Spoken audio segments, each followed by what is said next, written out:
Hello, everyone. This is episode 36 of High Fantasy, member of the Broken Jars Network, and Colin has returned from the other side of the pond. I did. Hence my presence out of the UK. You just seem so sad now. Well, I'm not on vacation anymore. It was a bit of a breakneck speed, though, so it's nice to... Do you need a vacation to recover from your vacation? Yeah, I only had a day off, which wasn't enough, because then I crashed the day after I worked and couldn't get it to work, because I was just like, nope. Right. We stayed in a different city every night, so we were kind of traveling a couple hours every day and seeing things in between. And oof. Ouch, that's pretty rough. Yeah, I mean, it was worth it, but... Still, it's pretty rough. Did you get anything done during your vacation? So I brought 2 notebooks with me, fresh ones. And in one of them, on the car rides, I basically wrote down for the George Washington story, I kind of wrote down descriptions for each country and culture and various parts of just all the world building stuff that I hadn't really done before. And then in the other one, I actually worked on the story itself, but I only got like 5 pages of that written. Yeah, that always does seem harder on a notebook than on a computer. Yeah, my handwriting's terrible. And and car rides. And car rides are not conducive to get all bumpy. And yeah. Half the time I just write at the bar. Hey, if it works. Yeah, if it works, it works. Stop playing with the duck. Colin has a new toy. It is a duck and it makes nasty noises. I think that was me sipping. Yeah. This is Oscar. Was a little productive. I'd say like 700 words. So doing things. I'm to this point to where I need to figure out exactly how to do something, and it's proving difficult. I'm trying to create this comedic scene where like these bounty hunters are like blowing up the place where the protagonists are in Andromeda's love, and I'm trying to I don't know, for some reason it's just not coming to me. This is the Golden Girls one? Yeah. Maybe I've just never really watched Golden Girls, but they're trying to blow up the space station? Well, the Golden Girls are being hunted. So because they stole some stuff and the people want it back. And so they're like blowing up this sex club / animal refuge where the girls are at. What entrepreneur decided to combine those two things? Yeah, what? There's strict rules. Like several laws are being broken. There's strict rules about not doing anything with the animals, so I got that covered. But yeah, but this guy watch you, or you watch them, or I mean, yeah, they can. You can let them watch you, I guess. But this is like this dude, like he's got all this money. He started a sex club, but he's also really into animals, so that's what he did.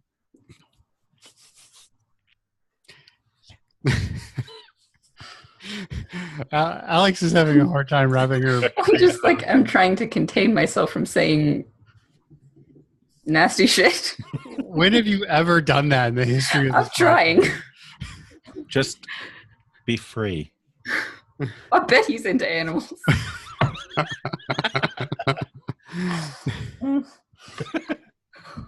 It just seemed a little risky to make a bestiality joke, but okay, fine. If you're gonna bait me. Yeah, so that's kind of the thing is like I was trying to think of like the 2 most different things to mash up for this location, like sex club and animal conservatory. I'm pretty sure the very small percentage of listeners who are bestiality fetishists are not really a subgroup I'm interested in keeping. They'll be very sorry to hear that. Oh, we're all going straight to hell. But so are they. So yeah, that's so I guess there'll be cute animals in hell, maybe, or not. I'm shutting up now.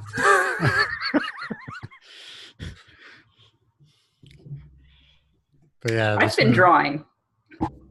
You drawing? Yes, from trying to actually get better at drawing in order to do graphic story in a graphic way.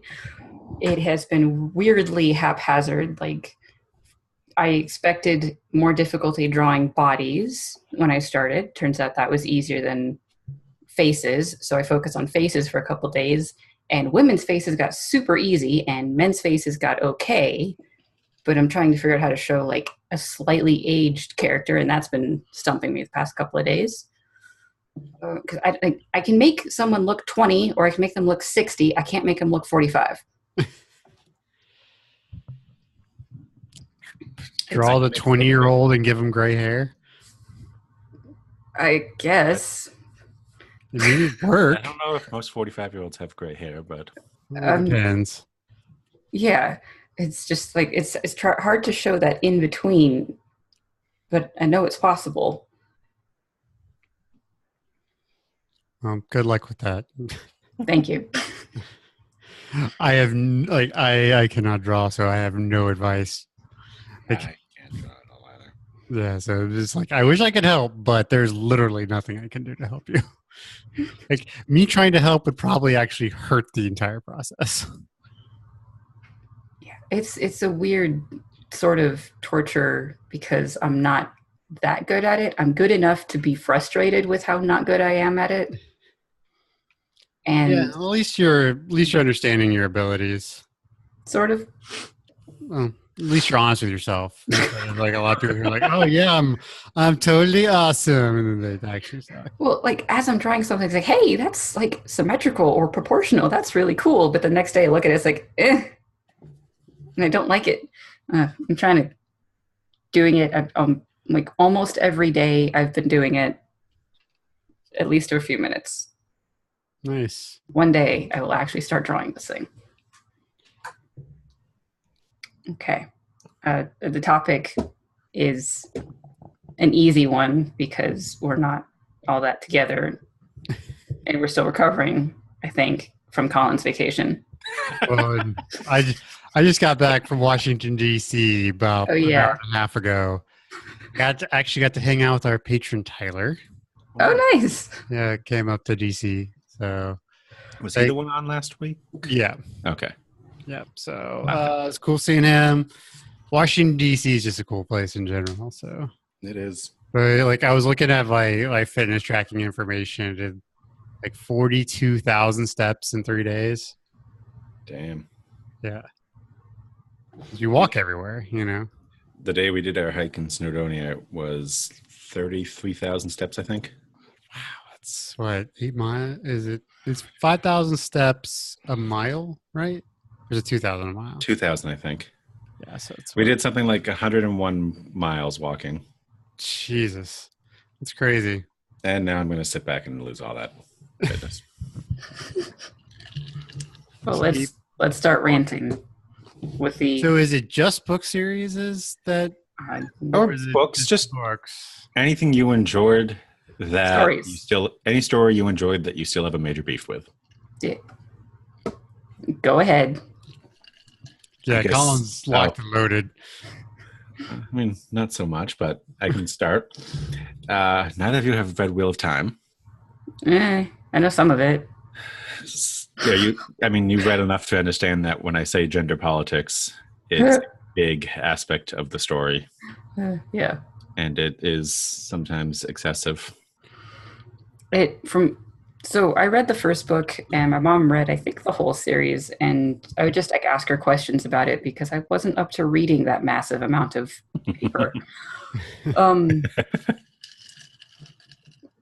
The gender stuff seems to be, on the face of it, simplistic, and then just taken very seriously from that simple point. Yeah, I mean, the problem is that he does make it such an integral part of the story, but never actually explores it any further than just women are good, men are bad, except not always. It seems like, in my perspective, he did very simple things and then made it really important as well. Like the fact that I don't remember how to pronounce it, the desert people don't quite Value. understand all the various. Yes, the like how people use water, they seem to never fully grasp it. They're constantly having miscommunications about it. Yeah, their miscommunication is the like 90% of the story, Yeah, but that's I- every story. Is in That's- Wheel of Time, that- especially, you have the men who can channel magic automatically go crazy, Mhm. and have for 3,000 years.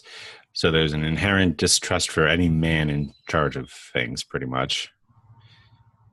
So you've got the women who can channel, and they're the ones in charge everywhere, and they're constantly mistrusted for being in charge. Everyone doesn't trust anyone Yeah, just anywhere. there is no trust here. No. My favorite aspect of it that only comes up slightly is pillow friends. Hello, friends. So when women go to the tower to learn how to channel, apparently the novice testing is so difficult that, just most of them form lesbian relationships with other novices to help deal with the stress. And then, when they finish training, they move on from that. All right. I guess that can work. I mean, it seems in a certain sense realistic. You lock a bunch of people up together, they're probably going to start fucking. There are men around, though. There's actually one novice in the story who gets kicked out because, she spends a little time down in the... They're restricted to only women? No. But Okay. apparently, only women are learning, so in the novice quarters, there's only women around. Because if there were men around, yes, there will be women going after them. I do like that. It's just apparently very common. I don't know. I don't know why it was necessary to even be mentioned. Because sex sells. But you don't actually ever get the scenes of it. You just know it's happening. Yes. Sometimes that's enough, I guess. These girls are boning, and that's all you need to know. Yeah. I guess just imagine it, even though I'm not going to tell you. I'm not going to put the effort of that, but which is go ahead funny and because know. How many characters in the series are extremely prudish? But apparently everyone else is just completely salacious. Rand did end up with 3 women. Yeah, that too. I feel like, I don't know what was in Jordan's head at the time, but a lot of the relationship parts and the gender politics comes off as a man's wishes. A lot of it gets, again, I have to say simplistic, of like someone says something a little dumb, it gets really misconstrued and it causes a fight, and the guy goes like, I wish the other one was here because they're so much better. And the women just stomp off being angry and tugging skirts and pulling braids and all that. That's like 90% Avienda, though, in the stomping off angry. She's just always angry. It just... Yeah. Yeah, it seems to be what the women did, is that they just leap to conclusions, be angry, do whatever girly thing they're going to do, and then get involved. Yeah, I just finished book 4, and when 2 of the Power Sisters go on an adventure, 2 of the older men come along to, help watch out for them because they're going to this city that's kind of anarchy, and they just shit on them in the entire time. And pretty much just think they're all a bunch of idiots. Of course, they almost get themselves captured like 3 times, but... Like you do. You do. You've talked about this book so much that I never It's want to read it. very good series. But it sounds awful. There's still good parts to it. There are very good parts to it, but the gender relations are not one of them, in my opinion. I like when Fail is being annoying to Perrin and starts slapping him. He spanks her to make her stop. And that was apparently okay. That's a little domestic abuse between friends. Just a little. Oh, that was his wife, right? That was her name. Well, girlfriend at the time, yeah. Same difference. Yeah. Yeah, she was acting up, so he bent over his knee and spanked her. She always did seem kind of like a Oh my weird, God. prissy little bitch. Yeah. Though I was reading the Leah Butler's reread on tour, and she was not happy with that scene. Especially the way it was just treated as like she accepted the punishment and was meek afterwards. Not a good description of healthy relationship. It is interesting to wonder if he wrote that today, what would happen? Oh, he'd be an uproar. Yeah. Which is funny because in an earlier scene, the story implied that one of the Aiel chiefs spanked Barrelin, the hussy woman from Mayene that's always hitting on everyone. And that was less problematic. Well, at least doesn't cause as much of an up as a rage. But still not healthy relationships here. All right. Jacob, do you want to do your obligatory issue?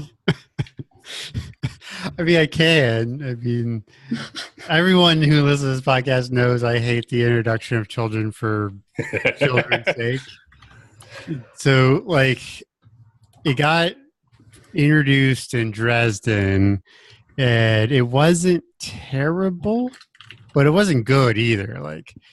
Like Dresden just, I mean, granted, it's his kid, and, you know, he tried to play it off the whole, I was an orphan, so I want to be there for my kid and all this stuff. And it's just, still, he goes and does crazy shit to try to save his daughter. And even though that's kind of in character for him, it's just annoying. It was... Especially because it's out of the blue. Like, it would make more sense if it was just, like, I don't know, if he had known about her. Yeah. It was like a very obvious attempt to ratchet up the stakes and give a more pressing human element to Dresden's. Exactly. Right. And so we'll see how things progress, you know, because like he pondered off on Michael for a while, and now like he's going to start, at least it seems like he's going to start taking care of her. So it'll be interesting to see. Michael, right? He's just going to.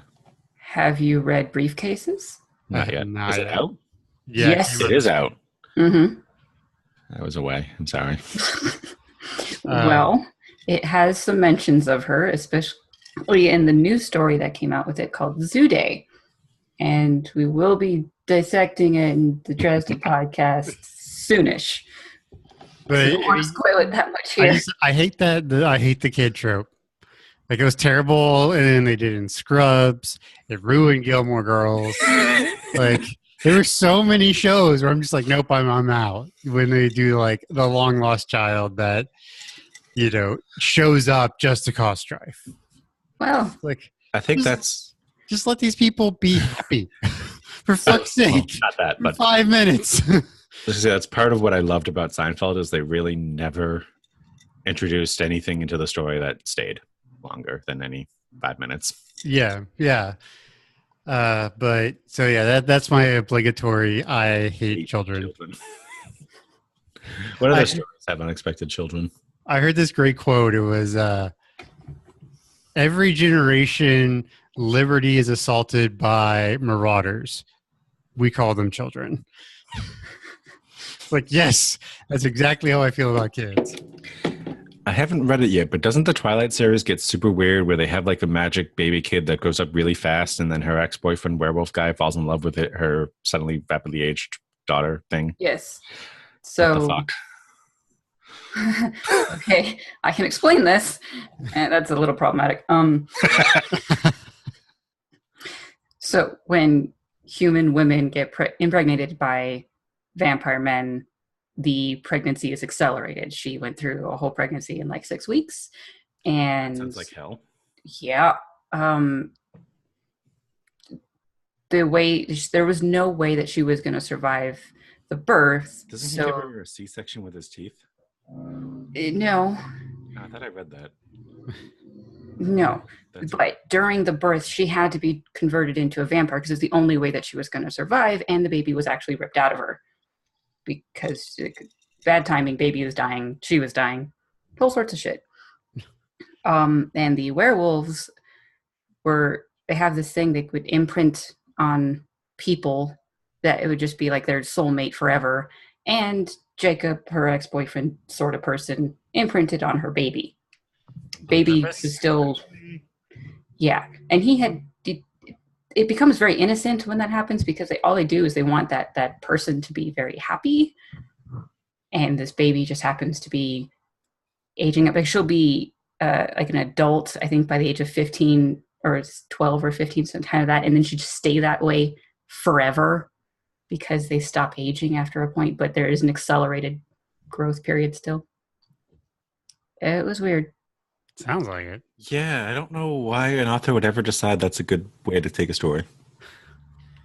Well, Because now that they decided to get married, they have to have a baby. Why does the ex-boyfriend need to fall in love with the baby? That's a good question. I can see the baby coming to existence, but triangle with the ex, that's just weird. because it ratchets up the drama. That's what's all Sort about. of. It kind of killed it, really, because the werewolves were all ready to like start killing the vampires because they were going to be breaking the law by having someone changing into a vampire. They weren't supposed to be doing that, and then all of a sudden, baby, everyone's happy. Until the other vampire bad guys decided to come killing people. And then nothing happened. We can move on now. Yeah, like, I don't know. Kids are done so poorly for the most part that it's just like... Maggie's done really well, though. Maggie's done really well. But it's just bad. They like, at least in Dresden, when he handles like the Carpenter kids, it's not too bad. Like their reactions are like very kid-like, which you'd expect. But I felt his interaction with Maggie got creepy. Or not Maggie, yeah, Molly. Oh yeah, huge difference there. Yes. Yeah, Molly is. I mean, everyone is like, well, not everyone, but a lot of people are shipping Dresden and Molly. That just Nope. me out. Dresden loves Karen. Yes, I've got my own theories about that. So. Alex, what trope do you hate, or particular story? Well, it's hard to think of things at the moment of series I've already read, but I have been trying to read Lions of Al-Rassan by Guy Gavriel Kay. What was his name again? Guy Gavriel Kay. I'm reading Okay. right now. Okay, because I've heard people really, really like his books. I found it at the used bookstore, picked it up. I have to admit, his world building is kind of cool because it's clearly Spain, Iberia, same influences of everything. There are Muslims, there are Jews, there are Christians. They're just all renamed, and there's like 2 moons and stuff. The characters are kind of cool, and the political strife is pretty fun. But I hate the way he treats one of the characters. She's kind of the main character, and I have no idea how to pronounce her name, but it's spelled Jehane. So like Johanna? I don't know. But he treats her almost like a Mary Sue without outright doing it. She'll do things and then realize that it was the right thing to have done all along or something. She's getting into an argument about she's going to leave a city and where is she going to go? There's all sorts of places that would be bad. Then she says she's going to Ragosa. And it's like, oh yeah, that's the perfect answer. And he did this for everything she's done so far. He kind of does that in Tagana too, to an extent. But the way I look at it is he's retelling a story. So he's telling you in the present tense why this character did the right thing, because obviously they're going to go on and do the right thing because that's what the story's about. I don't know if it's the way he handles it in Lions of Al-Rassan, but it's being told, it's past tense, third person. It's sometimes omniscient, sometimes pretty limited. It switches and it's weird. But with every other point of view character, they have flaws. They make decisions beforehand and then follow them through. She does things and then it's like, oh yeah, that was good or that was weird. But she does things and then decides if it was good or bad afterward. But they're almost always herself. Like she's like, that's the perfect answer. Or as she got involved into a fight and uh, brought evidence basically of someone having done something horrific. It led to that guy's death. And afterwards, she's like, oh, I basically killed him. It's like, you really should have thought of that before you instigated it. And it's everything that she's been doing has been treated this way. Everything else I've been really enjoying, but I don't like how he's treating her in the prose. All right. In Tagana, he'll break off into omniscient to say, and that decision would lead to circumstances that the character didn't know was going to happen, but it was very important. Yeah, he's done that a few times, which it was more. I can't think of the word. It made me more interested in what's going on. Like, at a point, she was being taken away from something that was a normal day, and she's like, she never found out the end of one of the things she was dealing with before, or she wondered sometimes what would have happened if she hadn't left afterwards, because nothing was ever the same again. It's like, so he did those types of hints, and it was fine. So, apparently he likes doing that. Yeah. The way he's treating her specifically is weird. None of the other characters are getting treated that way. Well, I'm really enjoying Tagana right now, so that's good. Maybe I'll check out that one afterwards. One thing that bothers me is when you get to, like, especially in a book series, when the author spends the first 4 chapters rehashing all the plot points from the previous book. Like, J.K. Rowling does it a lot in Harry Potter. Like, the first bit of it is pretty much previously on Harry Potter, That's pretty much what it was. Not really rehashing the previous events, but one of the things that always drives me crazy in Dresden is when in book 7 or book 10, he's telling you rules of magic again. Like, I don't need to listen to Dresden talk about how magic impacts electronics around him again. I understand that by now. Yeah. I got kind of... I started skipping over when I was devouring it the first time. It's like all the descriptions of the Blue Beetle. It's like, I don't care. But I always paid attention at the description of the lab. That would always change. And it was interesting. Oh, yeah. The first 3 or 4 books were brutal, though, when he would but I understand you're establishing it and trying to get your readers to follow it. But when he starts to tell you again in book, I think in Deadbeat at one point, he rehashes something and it's just like, I'm just skipping this paragraph now. If you're talking about when he was talking with Butters about why magic is real and Butters is still disbelieving for a little while, that had a very specific usually internal thoughts of him. Especially when he talks about magic being faith and belief, which he does all the time. All the time.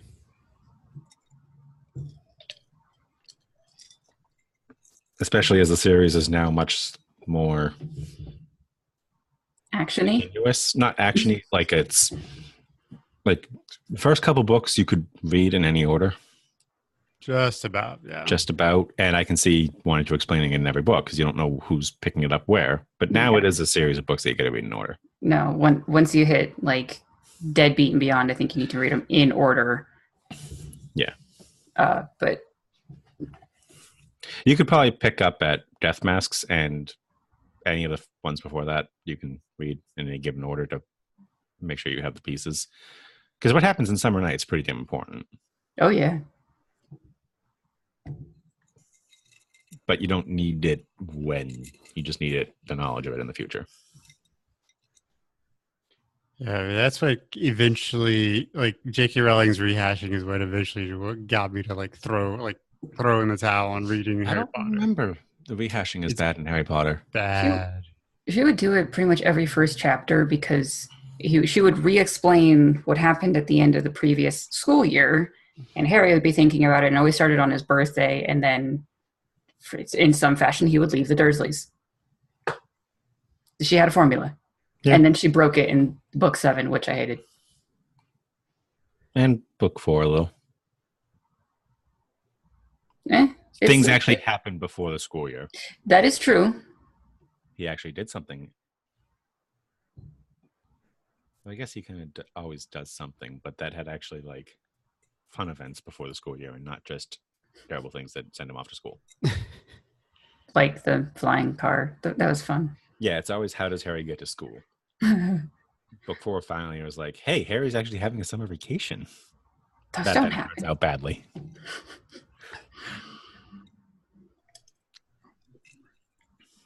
on Harry Potter, I know it's realistic, but I hated the elf liberation storyline in Goblet of Fire.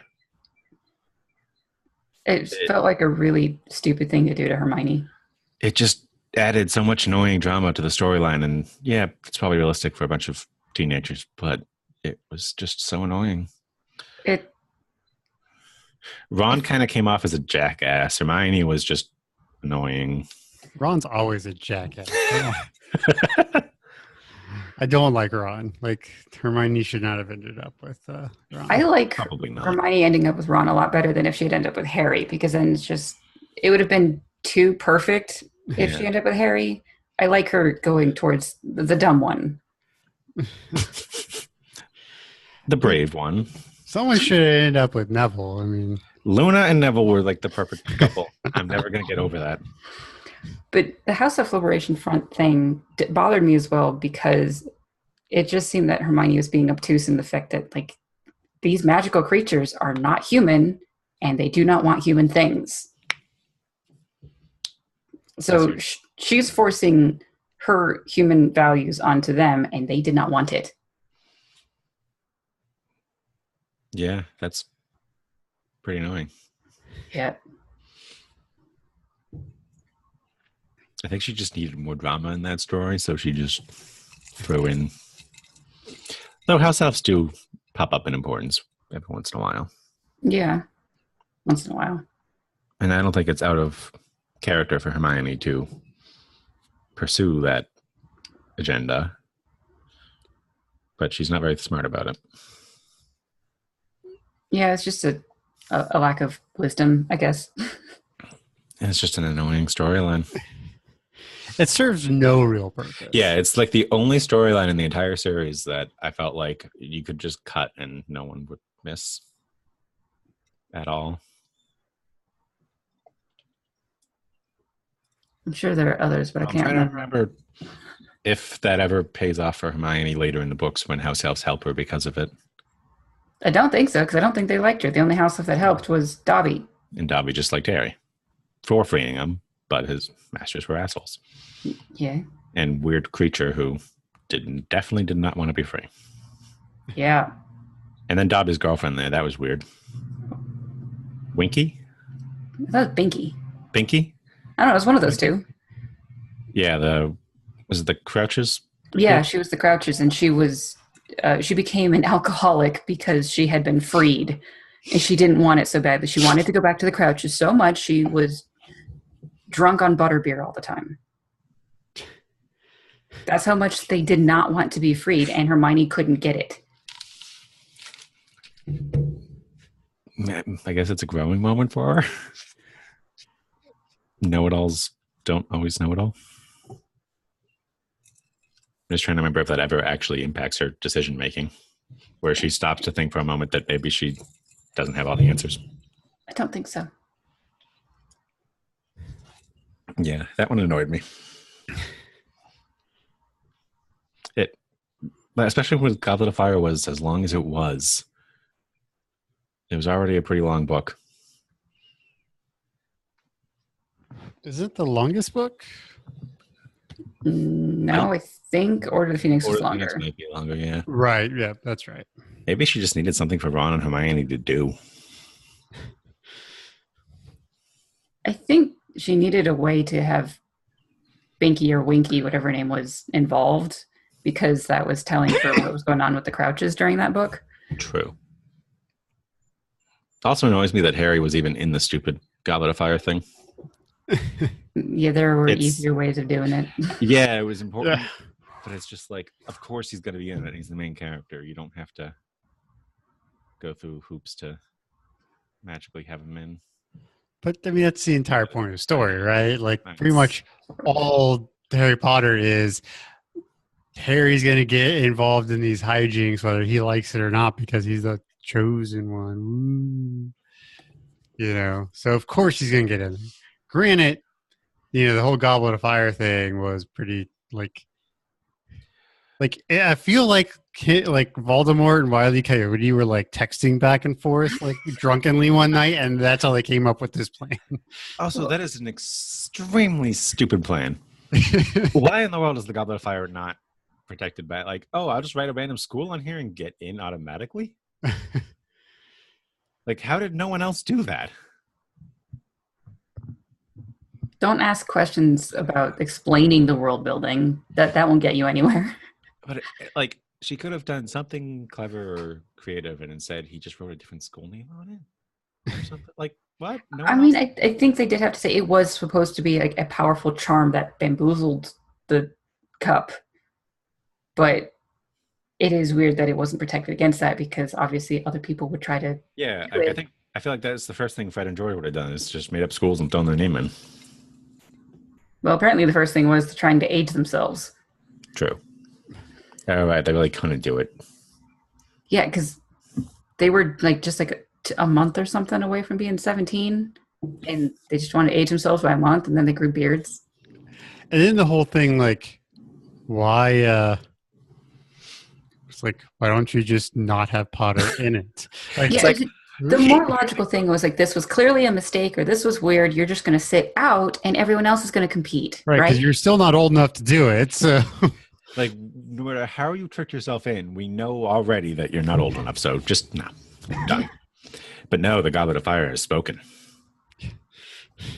So seriously, what would have happened if you just like, okay, he's going to show up and he's going to walk through the race, and everyone else is actually running? He's still technically doing it. He's just race. He just gets a chaperone who doesn't let him move any further than 2 feet a minute. Yeah. They really need like child protection laws in that book. yeah, they're just straight murdering children for sports. Like, you have to be 17 to compete because it's dangerous, or if you accidentally get in there anyways, well, good luck. Hope you don't drown or get breathed on by a dragon or get eaten by a sphinx and God knows what else. Or go insane from the maze. Yeah. Because didn't they say something about people would like go mad in there? I thought I remember something about that. I mean, of Hopefully all not. They just grew the maze. a bunch of dangerous things, and like, I don't know, maybe something I should have been, at least for the maze, that everything is just going to like keep you there and you get stuck versus like actually killed. I mean, Shouldn't that everything be was most kind of- things? The dragons was a bit crazy. And the mer people were a little, I mean, they were nicer. But, yeah, like, but there was the no best actual risk of harm to these people. They were just there. The dragons were seriously harmful. yeah. I'm surprised more people didn't just try a freaking broomstick with dragons. Apparently, that's just too. I mean, also, didn't he use the Accio charm to call his broom to the place from like a mile away? and why couldn't you just do the Accio egg thing? Oh, point. you didn't think of that one? No, I think I have, but there is no good answer, is there? No, because it's Like, just flashy. it's right there. It's also a really good book for or set of books for. Okay, we're gonna have this item that fixes everything, and we never hear about it again. So basically, world building in Harry Potter was very heavy-handed, and It was while very still successful. fun, I mean, it's a fantastic series with great characters and plenty of world building that falls apart if you think too hard. Yeah, the world building is very flashy and very fun, but it can't go very deeply. I still don't understand how Is it wizards live in the modern world and have utterly no grasp of anything Muggle related whatsoever. Yeah, oh no, yeah, that's something. It's a very like scary society that they live in, like completely closed off, etc. Yeah. Okay, what was I going to say? Oh, and then the whole Deathly Hallows thing. It was bad enough, you introduce Horcruxes in book 6, and it's like, okay, so here's how Voldemort's so freaking hard to kill. Mm-hmm. And then in book 7, here's the magical artifacts. Yeah, it always seems like a really dumb decision to me that the symbol that took off for being Harry Potter was the triangle, circle, and the stick instead of the lightning bolt, because that's what it was for 6 books. And then all of a sudden that comes out in the last book, and that's what people latch onto. But it It was just shouldn't. you Though shouldn't that introduce. type of heavy symbology should have been there the entire time, but it wasn't. Well, you shouldn't introduce these all-powerful magical artifacts in book 7. Ooh.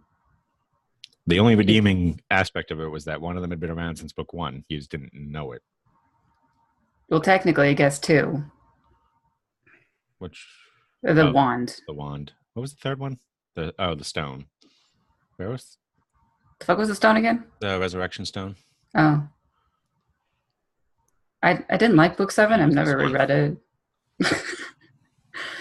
I don't know. I think it made Snape worth it. But yeah. So how did no one look at the invisibility cloak as like a bigger deal for 6 books? Yeah.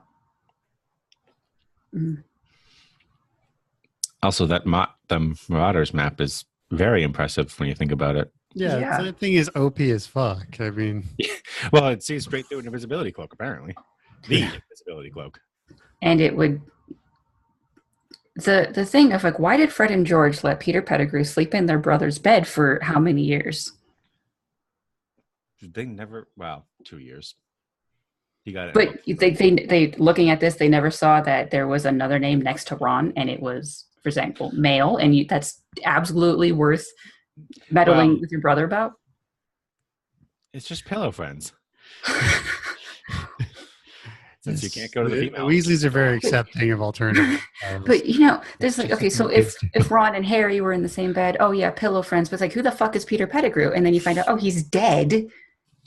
Why was he? And Peter Pettigrew was a well-known name too. Right. Mm.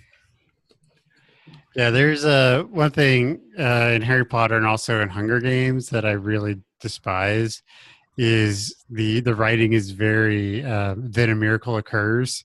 Like it's just so coincidental how they just managed to not die so many times. At least Justin pokes fun at that fact. I was like, I haven't died because of sheer luck. People are afraid of me. Why? Well, there's a good quote. Is like, it's perfectly okay to get your characters in trouble by using coincidence, but using it to get them out is cheating. Unless you're Terry Pratchett. That's going to be my disclaimer every time we say this now, is that I'm sure Pratchett could pull it off. But like, it's really bad. I'm trying to remember specific examples because it's been a while since I've read the books, but like, it's really bad in the Hunger Games. I remember reading the first book and like, this is very, as I called it, TAMO writing. Then a miracle occurs. Like it's just so many times. Like it's just like, oh look, miracle time.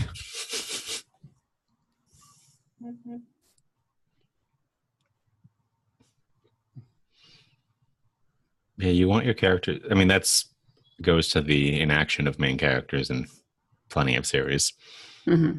You want your main characters to get themselves out of situations or figure things out with their own intuition. I mean, even if someone is helpless, but someone else to save them needs to go through a whole bunch of shit. And it has to be known up front. Because even if it's explained afterwards, the impact is different. Right. So this is a very random example, but in the current World of Warcraft expansion, there's a quest line where you get captured by a bad guy and thrown in a cave with chains. And then immediately your ally shows up and takes you out. But before you're freed, you go through the quest where you actually play as that other character who proceeds to fight his way through everything and get to your cave and unlock you. It's like, oh, so that's how he did it. That was cool. Like, even though you're immediately rescued, it still stops to show you what he had to go through to get there. Yeah. That seems to it's happened in several times in games. Like, well, this character is stuck, and now you have to free them and play other character in order to do it. I think wasn't that done like The Witcher or something similar? Well, I don't know. Well, what they do in Witcher, especially when you're tracing down Ciri, and every once in a while you get to play Ciri's journey. Mm-hmm. Which is Yeah. interesting. As they're telling her story, it's like you actually get to make the decisions and change how she's doing things, which affects the whole story. Yeah, it's which is when a I good reload the tactic. save to make sure I actually win that horse race and not lose it. Because Sari has to win everything. I save scum. Yeah, me too. Okay. Yeah, I saved before every pickpocket in Skyrim. When you can reload in 10 seconds, less than that, you do it too. Let's see, what else do I have? I've got everything in A Song of Ice and Fire. Well, so Song of Ice and Fire it's pretty decent. It's pretty fun. He bogs things down way too much with way too much. Yeah. I think his biggest weakness is he doesn't have the ability to create a scope to the story. He can't narrow it down to anything. He's just constantly expanding it. When he decides to make something impactful happen, it's really, really good. But getting to that point takes like 4 books. And then once that event happens, he shows you every single fallout from it. And now there's another 30 storylines from that one event. Yep. Yeah. We shouldn't be getting new characters in book 5. Also, it was dumb of him to make the characters as young as they were. Like, he planned a 5-year time gap. That's why book 4 and 5 were so troublesome. Is there actually a 5-year time leap? No. Well, then the character is still running around at 15 years old, taking over the world. That was when he started the story. He planned, after I think Storm of Swords, he planned a 5-year time jump.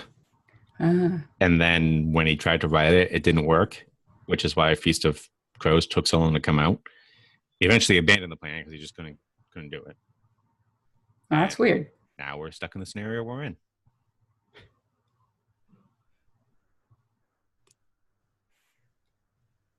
That's weird. Because if you're going to plan a time jump, then you should probably stick to it, because now you have 15-year-olds taking over the world. Yeah, that's a trope I hate, is the kids who are young and are doing things that they shouldn't be allowed to do. Yeah, anime does that all the time, and it's really annoying. It's like the most important person in the world is a 15-year-old that is like the chosen one, and they're acting like 30-year-olds. Mm-hmm. Oh, I think to bring up Wheel of Time again, it's kind of the opposite. Because Rand and Matt and Perrin are like 18 or 19 when the books start. They come off as like 14 or 15-year-old kids in the story. Like, they're actually adults. They're actually somewhere around 18. But you think you're just reading another. Well, yeah, there's a lot of stuff in a lot of stories, TV, whatever, where they're acting in a way that is not age appropriate. Like, usually like older. the 14-year-olds that are just like hypersexualized and all this stuff, and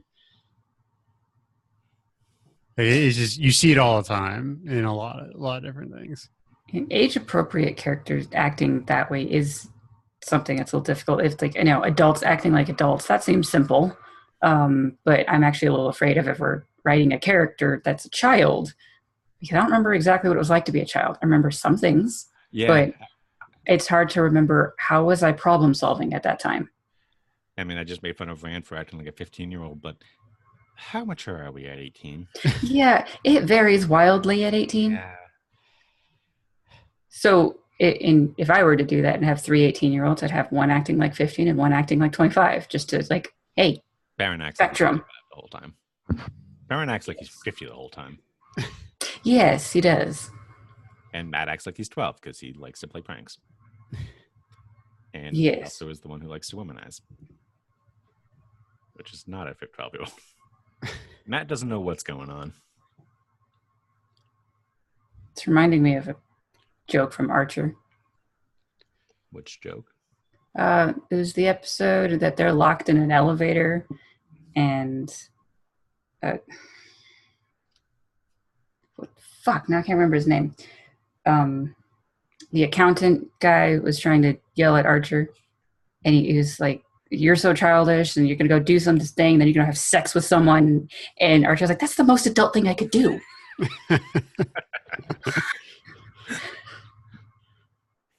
Touche. Yeah, I like Archer. It's not on Netflix anymore, and I'm so sad. It's not? crap, I missed my opportunity. Oh yeah, it's been gone for like 2 or 3 months. I'm pissed off. I wouldn't have noticed if it was gone for 2 or 3 years. Maybe it's on Hulu. So I have this written down for Malazan, but it really applies to like 90% of fantasy stories where everyone talks too far above their station in life. As in vocabulary? Yeah, Malazan in particular has soldiers constantly waxing poetically about philosophy and life in general, which is just not expected or realistic. But characters in fantasy always talk too fancy. I can expect soldiers to talk about philosophy, but they'll do it with bad grammar and a lot of cussing. Oh, God, what?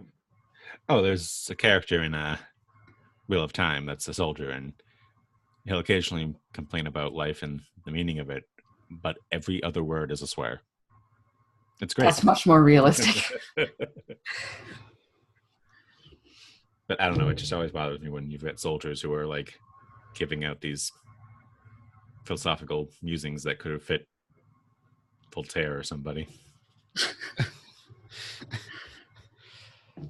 It makes a lot of sense, actually, for soldiers to think a lot about the meaning of life and stuff, but there's no way in hell they'll do it with good grammar.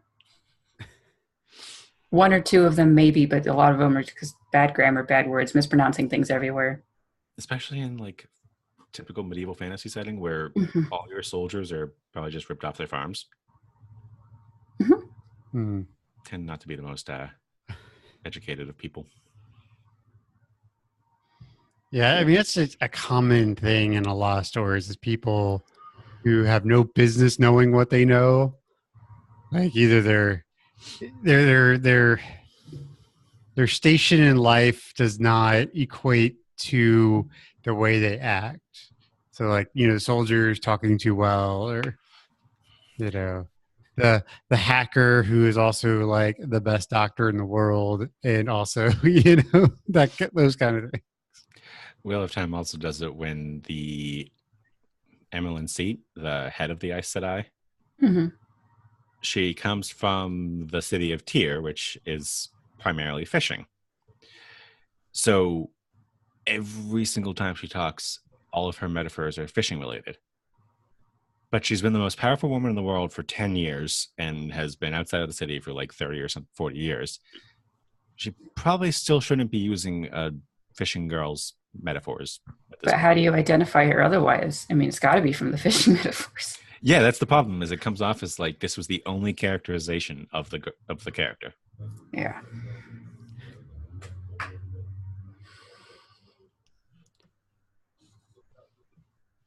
Yeah, it when things are done too simply and too surface level, it will be noticeable in any genre. All right. Anything else that we can think of, something that from a series we liked that we're irritated about? I just start with a disclaimer that, Wheel of Time is a great series. Please do read it. The more I love Ready Player One, but the more I think about it, the more I start to hate it because Wade is a terrible human being, and I don't like it when terrible human beings win, even though he's the good guy. And so and you see that in a lot of especially sitcoms, like How I Met Your Mother, all terrible people. Friends, all terrible people. We watch. I watched, what's it called? What's the show? The Goldbergs. Okay. Which is hilarious. But the older sister is a horrible person, and every single episode ends with her realizing that she was mean and she's going to make it up. But after 6 seasons, you're just a bitch now. Stop having to be taught the lesson every episode. She's just always doing the selfish thing and then having to realize that she did the selfish thing and she feels bad now. But right. If you don't change yourself, then you're not a good person. If character changes don't stick, then it's not happening. Unless There's no that's actual supposed to be growth. the joke. Right. But yeah, I remember, because I was in college around the time when Friends was like super popular, early 2000s. And I remember everyone's like, oh, like one girl in particular was like, oh, I want to be like Ross and Rachel. Then I finally watched Friends and was like, wow, these are two terrible human beings being terrible to each other. Like they have no business being together. I think that's why I still enjoy. I know people have issues with the last episode of Seinfeld, but it's just a montage of how no, they really were terrible people this whole time. Well, that's one of the things I do like about the show. Granted, I'm in season 8 right now, so I'm chugging. Like, I don't know. They changed it up. Like they changed the format a bit in season 8, and I don't like it as much. But like there are terrible people who get shit on all the time, and that's the joke. Like it's not that like they're never portrayed as good humans. No. Like they're flighty, they're just terrible to other people, like in terms of like dating relationships and stuff. They're just terrible people. They're just terrible people. So yeah, I just don't like terrible people winning because it just seems to be what happens. How I Met Your Mother could have been better if they just acknowledged that everyone's terrible and it's okay. This is my issue with Kelsier, is that as a person he made sense, but you need to point out that he's fucked up. Yeah. And someone needs to really pointedly point that out, and they never did. Yeah. Issues. Yeah, then they murder him, and that's the only thing they ever get is that he's a murderer. Yeah, and everyone looks up to him. It's like, oh, he was so wonderful. You might be coming back for the dead. Blah, blah, blah. I'm so excited. He was a very twisted person. Yeah, he kind of just liked to murder people and justify it by making up an excuse. I feel like him and Zane would have gotten along. Zane just pointedly didn't care. Kelsier thought he was doing it. Oh, they're traitors. They're not worth it because they're traitors. Zane just didn't care. Zane's actually kind of more sympathetic. Yeah. Fuck Kelsier.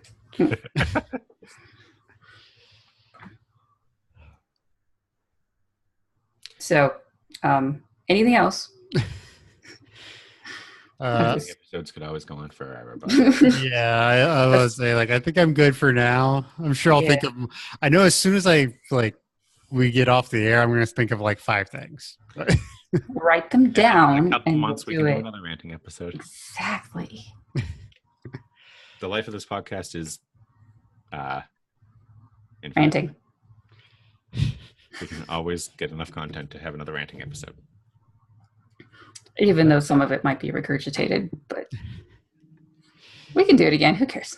Yeah. So thanks for coming out.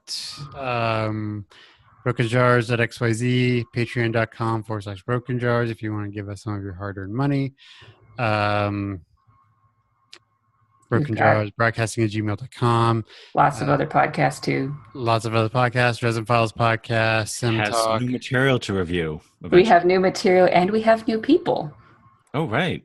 Mm-hmm. Congratulations. Yay. And we also have Great Scott, which we're about to say goodbye to Michael. It's going to be very sad.